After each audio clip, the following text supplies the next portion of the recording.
Assalamualaikum, saya Nurdah Afrina binti Saliman, nombor matrik 202870724. Nama saya Nurul Syafiqah binti Ibn Azmi, nombor matrik 2022893572.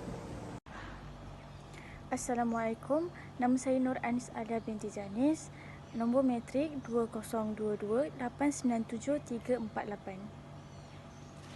Nama saya Muhammad Irfan Mukri bin Razam, nombor kod matriks 0228634336.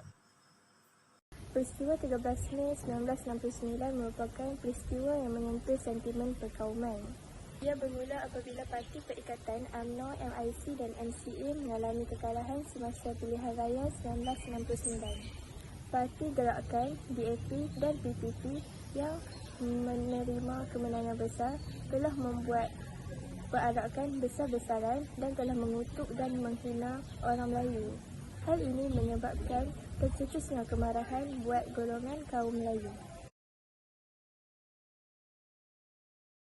Antara punca berlakunya peristiwa 13 Mei ialah keputusan pilihan raya umum yang diadakan pada 10 Mei 1969 di Malaysia. Hasil pilihan raya tersebut menciptakan ketegangan politik dan ketidakpuasan di antara komuniti etnik yang pada gilirannya memicu kekerasan dan pergolakan politik.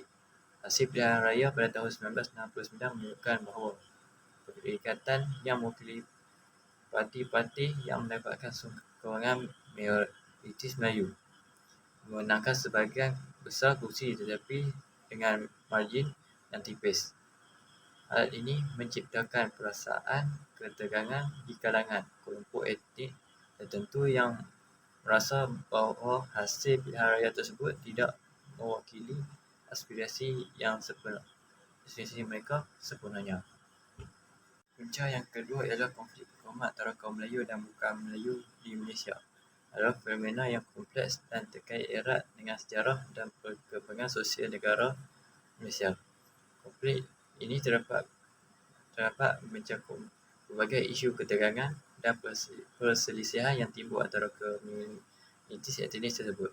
Antara isunya ialah ketidakseimbangan dalam distribusi kekayaan dan peluang ekonomi antara komuniti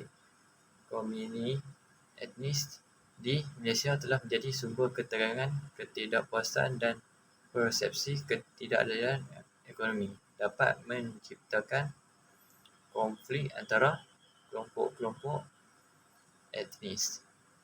Dasar pengelompokan etnik.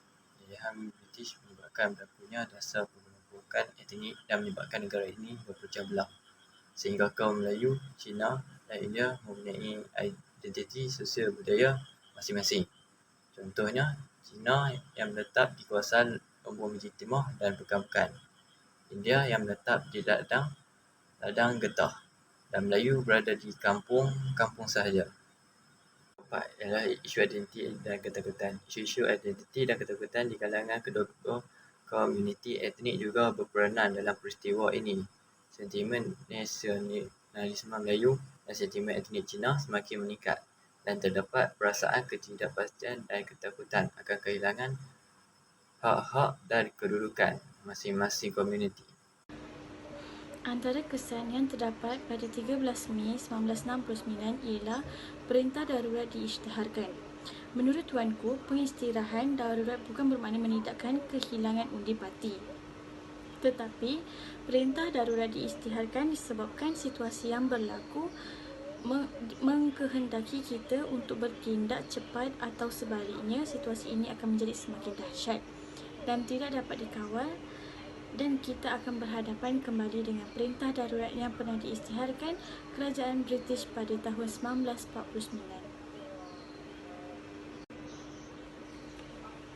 Antara kesan yang kedua ialah pilihan raya diadakan semula. Pada 1969, pilihan raya diadakan semula dan memberi kemenangan 2/3 semula kepada kerajaan yang memerintah.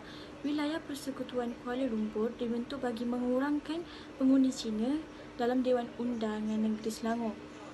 Beberapa ahli politik yang dianggap berbahaya telah ditahan melalui Akta Keselamatan dalam Negeri. Kesan yang ketiga ialah kehilangan nyawa dan harta benda. Peristiwa 13 Mei 1969 sebenarnya tidak menghasilkan sebarang faedah kepada berlakunya perpecahan dan perbalahan antara kaum Melayu dan kaum Cina yang mengakibatkan kerosakan harta benda yang besar. Malah, yang paling malang ialah nyawa yang terkorban. Kejadian seperti ini menggalakkan kesan dan pengajaran yang pahit dan getir kepada saudara mara dan kaum keluarga yang terlibat. Langkah yang pertama ialah dengan menubuhkan Majlis Gerakan Negara iaitu Mageran. Mageran ditubuhkan pada 16 Mei 1969 untuk memulihkan keamanan negara. Mageran telah diamanahkan untuk mengembalikan semula keamanan negara dan kesejahteraan rakyat. Mageran juga bertanggungjawab untuk memastikan pentadbiran negara berjalan dengan lancar dan sempurna. Selain itu, Mageran di peringkat negeri dan daerah juga ditubuhkan untuk melincirkan lagi urusan pentadbiran negara. Langkah yang kedua ialah dengan menubuhkan dasar ekonomi baru iaitu DEB. DEB mencerminkan campur tangan kerajaan dalam ekonomi. Dasar ekonomi baru dirancang sebagai satu program jangka panjang yang berlangsung selama 20 tahun. Tun Abdul Razak telah menyatakan bahawa matlamat tersurat iaitu untuk mencapai perpaduan rakyat dan integriti nasional. Usaha ini disatukan lagi oleh kerajaan dengan menubuhkan beberapa agensi untuk mencapai matlamat seperti Lembaga Kemajuan Tanah Persekutuan iaitu FELTA. Langkah yang ketiga ialah menciptakan Rukun Negara. Rukun Negara dilancarkan pada 31 Ogos 1970 dan merupakan sebuah identiti kebangsaan yang dirangka bagi menimbulkan semangat dan identiti yang sama. Rukun Negara bertujuan untuk memupuk muafakat dalam kalangan masyarakat Malaysia yang terdiri dari pelbagai etnik. Langkah tambahan untuk mengatasi peristiwa 13 Mei 1969 yang dilakukan oleh kerajaan ialah Dasar Pendidikan Negara. Dasar Pendidikan Negara bermatlamat untuk melahirkan masyarakat Malaysia yang bersatu padu dan selaras dengan usaha kerajaan. Dengan menggunakan bahasa Melayu sebagai bahasa penghantar di sekolah-sekolah, ia dapat memupukkan lagi perpaduan dan integriti nasional sebagai rakyat Malaysia.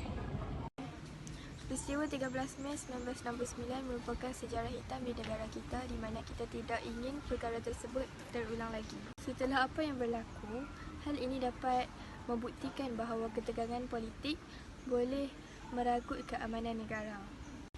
Islam mementingkan keadilan, keharmonian dan kesatuan dalam kehidupan, tidak menyerah bangsa atau agama. Hal ini jelaslah bahawa kerukunan antara kaum dapat menyemai keamanan di negara kita. Oleh itu, kita sebagai rakyat Malaysia perlulah bersama-sama untuk mengekalkan keamanan dan kemakmuran negara.